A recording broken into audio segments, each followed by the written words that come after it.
today, no matter what, I need to start writing this script. You might be thinking to yourself, you've been saying you're writing this entire time. Like, what have you been doing? What I've been doing is writing through conversations and thinking, and that's probably one of the most important pieces of it. But what I'm saying is, like, today I need to write.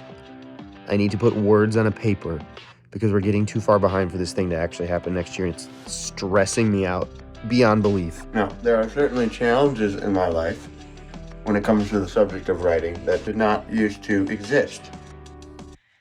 Some of the last times I wrote movies. You got boogies. Now, what's tough about writing the first draft is the knowledge that the first draft is going to suck. There's just no scenario. Oh, there's no scenario where the first draft's going to be good. Everyone knows that, and you know that going in. You know that the entire time you're writing the first draft that you're not going to keep it. And that makes it just a little bit demoralizing, but ultimately the only way to the second draft and the third draft is through the first draft. Just about to leave. Did you just make big poopies in your undies? Your diaper? Sure did. Thank you for that. Okay. Diaper's changed. We're gonna go find the quietest place we can. We're gonna get this thing started.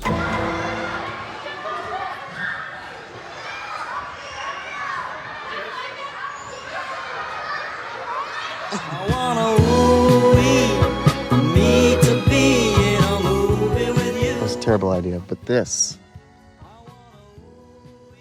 is how we write.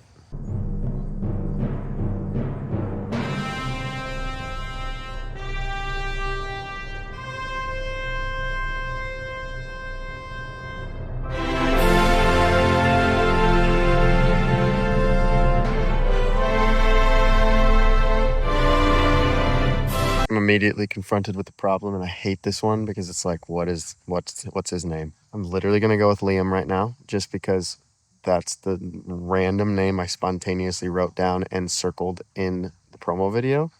But it's first draft, so this is the stuff I struggle with, is the dumb little details that don't matter that much, but also matter so much.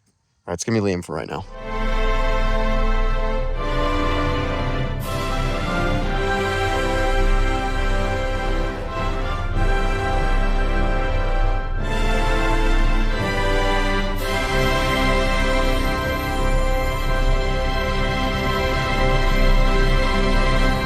Page 1. It's terrible, but it's page 1. Okay, I got like a page-ish done. It's not actual writing. I mean, some of it's like very garbage dialogue, but most of it is just like me organizing and remembering where the flow of story needs to be. So like this scene heading, this is what needs to happen. This scene heading, this one needs to happen. But I'm gonna pause and I'm gonna hit my faithful, tried, trusted, the process I use every single script I've ever written. I'm gonna do the old index card. This is actually something I picked up. If you're into like writing or creative writing, 2 books that are just fantastic, especially if it pertains to script writing. One, Story, Robert McKee, fantastic. It's just the concept of like story mechanics. And the other one, specifically to screenwriting, this one is specifically to screenwriting. Yeah. Save the Cat. This is Blake Snyder. And I'm pretty sure Blake Snyder in his book, this is where the idea of the index cards come from. The goal is I wanna write down, for episode 1, we're just gonna take episode 1. I got magnets and index cards, and I'm gonna write down each scene heading, so sort of each story beat of where I know we need to go next, because that's what's always tough. So when you start writing, it's like, okay, I can figure this scene out, but like, where do I go next? I wanna figure out and have it on the board. This is what I always do. What's the scene? What's it about? Does it change from a positive to a negative emotional tone, or does it change from a negative to a positive emotional tone? Because if it stays stagnant the entire time, it's not a good scene. So let's start there. Also, sorry that my office is so messy. Leave me alone. So the hardest part of anything is starting. The reason this whole part always overwhelms me is like, it would actually be way easier at this point to write the conclusion, to write the last part, because I know the direction we want to go. Even writing funny ideas that I have in the middle would be a lot easier than starting. Pause the time lapse for a second. The reason I'm doing this whole Robert McKee argues this in his book In Story. The reason we go negative to positive to positive to negative to negative to positive, the reason we're doing this is because we don't want to leave you happy for too long. That's Hallmark. We don't want to leave you sad for too long. That's depressing. For the average sort of popcorn movie, or the average movie that like can capture a large audience, you're wanting to consistently move from hope to despair. Back to hope, back to despair. So actually, one of the things I just realized, the midpoint of this episode needs to mirror the ending. The ending is, I don't know if it's backwards for you or not, but the time machine works, which means after he reveals the diamond and he calls over the friend, we need to have a moment where now he reveals to, I think, her, what he's been up to. They go to the time machine and they turn the time machine on with this diamond that he just got that has fixed the problem. But it needs to not work. It needs to be hope, despair, it didn't work. And now a chunk of this episode now is him figuring out why it didn't work.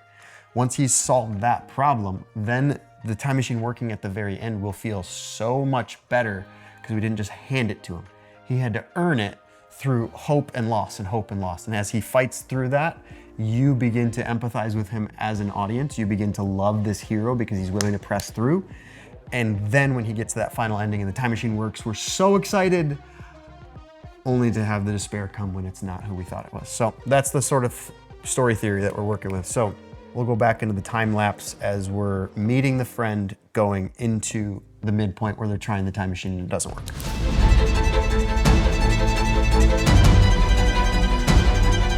We gotta figure out how Liam's gonna, I'm just calling him Liam for right now. It's all right. Gotta figure out how Liam is going to explain to the best friend about the time machine if he's not talking.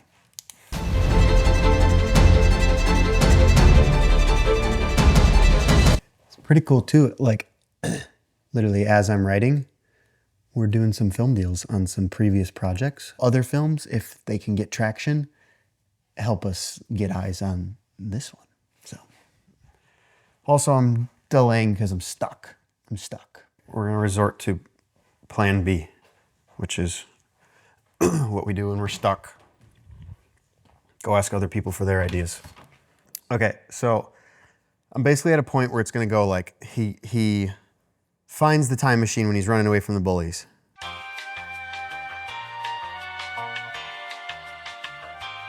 Contacts the best friend comes over. He reveals to her, not tells her, but reveals to her, because he's not gonna talk, reveals to her that there's a time machine that he's been working on for the past 3 years. She is upset at first that he has been working on something secret and hasn't told her. Then she's very quick to get on board. They go to the time machine. They're now working together. They put the diamond in it. They get the thing fixed up. It's whirring, blah, blah, blah. It's so exciting. Doesn't work. So why could it not work? What's a reason that it doesn't work?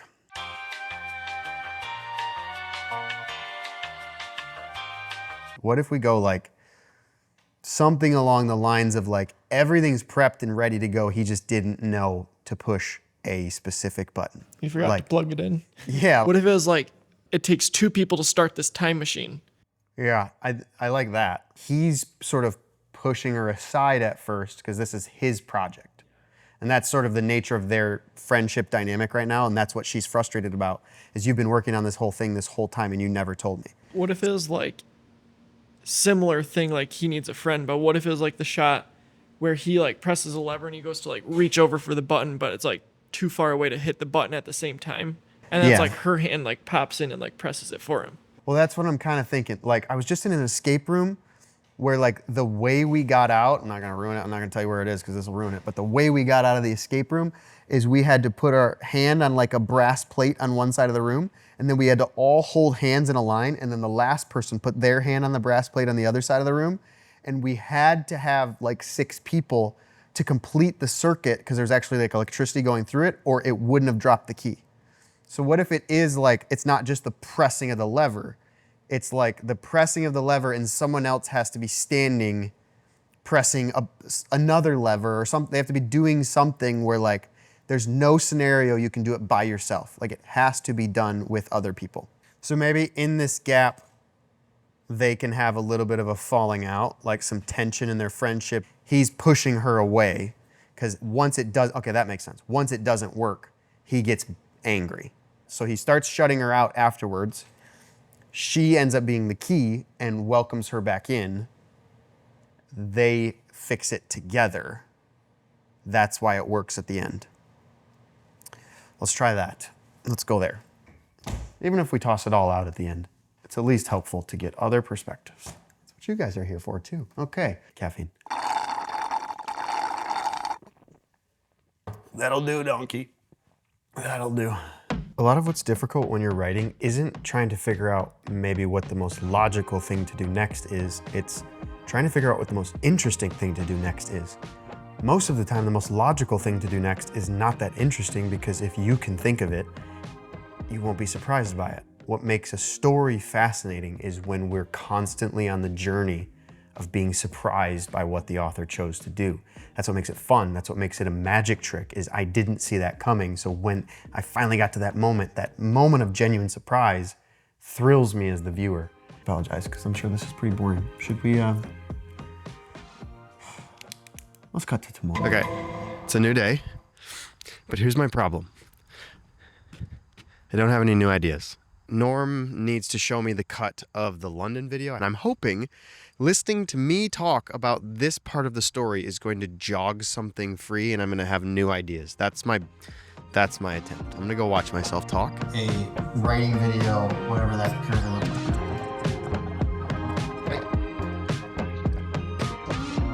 like. Okay, just watched the entire video. Did not get much insight. However, I am remembering that like so much of the point, like I feel like I need to constantly like find center again. Like the point of this story is a father and son. Like the point of the story is the son realizing his love for the father and his need for the father, that like he can't just go on hating him forever, pushing him away. Like he can't just go on living the way that he's lived his whole life. Like I want to plant that seed in the beginning, especially in that like Dark Night of the Soul section, that like the time machine didn't work. He's very upset. This sucks. He goes back to sort of the drawing board. Right there, I think, is the best spot to sort of plant the seed that like, sort of like something's coming. Give me a little Easter egg that like something good is on its way. So that's what I'm gonna stew on for a little bit. Let's see if I can get home undetected and sneak into the new truck bed tent and write in there for a little bit, because it's actually pretty sweet, I'm not gonna lie. I'm in the truck tent, and it's actually so fun. Also, coming home yesterday, I almost hit a deer. Here's some footage of that. For no reason whatsoever, but I am fascinated with the idea of this father-son relationship, and to be honest, like that was the whole point. And now as I've started writing, it's easy to like get lost in just the massive, like the enormity of what needs to be done. It's really easy to forget the simple, obvious things. And the simple, obvious thing is that it needs to revolve around the father-son relationship. And if there's one thing my kids want from me more than anything, it's my attention. It's my validation. It's over and over and over. It's, Dada, watch me. Dada, watch this. Watch this. Are you watching? Are you watching? Are you watching? Did you see me? Every kid wants their dad to see them. And this kid, I think, wants that so badly. But he's so hardened, he doesn't want to admit it. So that's what I want to go after. So like right after the time machine fails, we need to do two things. One, we need to really poke at his desire for a father-son relationship. Two, we need to have him obsess over trying to fix it again. He can't give up. I think right now, the way I'm currently writing, it's almost like the time machine breaks and he just like gives up. I don't think he's that kid. I think he goes into like, I will fix it myself. Like he goes into like self-destructive isolation, essentially. And I think that's a bit more his character vein. So I'm gonna see what can come of that. I'm gonna write for a little bit.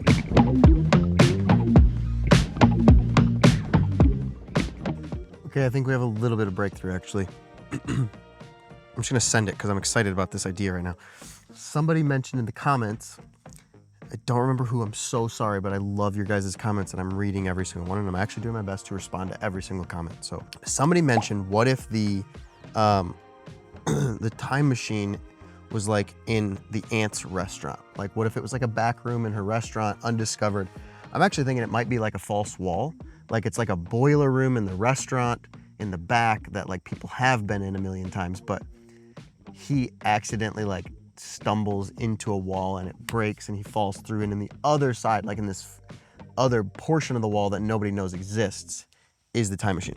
So my thought is, what I started with was he is sprinting away from the bullies, he ducks into a random building, an abandoned building downtown, and what we were gonna do with that building to create some tension was have, like the building was about to be demolished, and that creates like a clock. Dad has to get sent back before the building gets demolished, because if the building gets demolished, the time machine gets demolished. But what if that's why they help the aunt's business? It's yes, selflessly because the aunt's amazing, but it's also selfishly because if she's about to lose the business, and if she loses the business, they lose access to the time machine because the guy who actually owns her lease is the bad guy that we talked about probably in the episode with Miranda in the office, the watch and all of that. So I like that because now everything's a little bit more interconnected, and now we get to have him sprinting away from the bullies at the very beginning, but he ducks into the restaurant. Now we can quickly establish the aunt's character, their obvious like close, goofy relationship with each other. She's even willing to help him escape the bullies, but she also calls him on his crap. And I like it. I like it. Back to writing time lapse, but I like this idea. I've been discovered.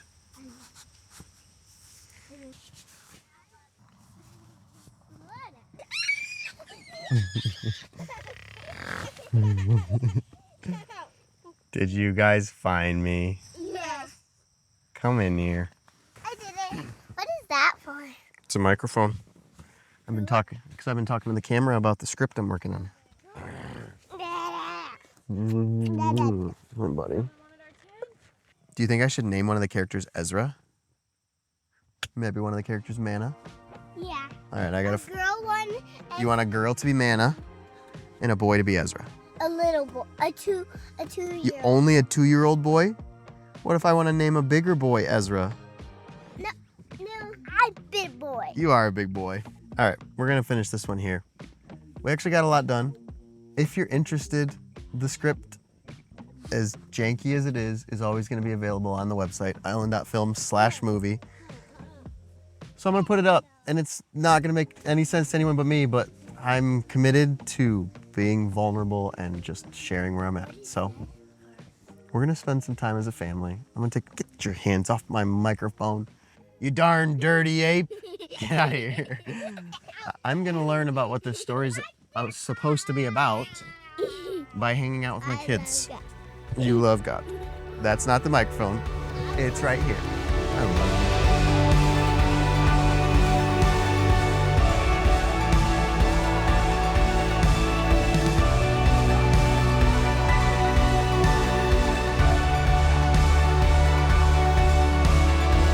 You guys want to say goodbye? Bye-bye. Can I say something in? Yes. Say something into the microphone. Dada? Just say it. What do you want to say? How's your day? Have a good day, she says. All right, we love you. Thanks for sticking around. See you in the next one. Put your hand on the lens. Touch the lens.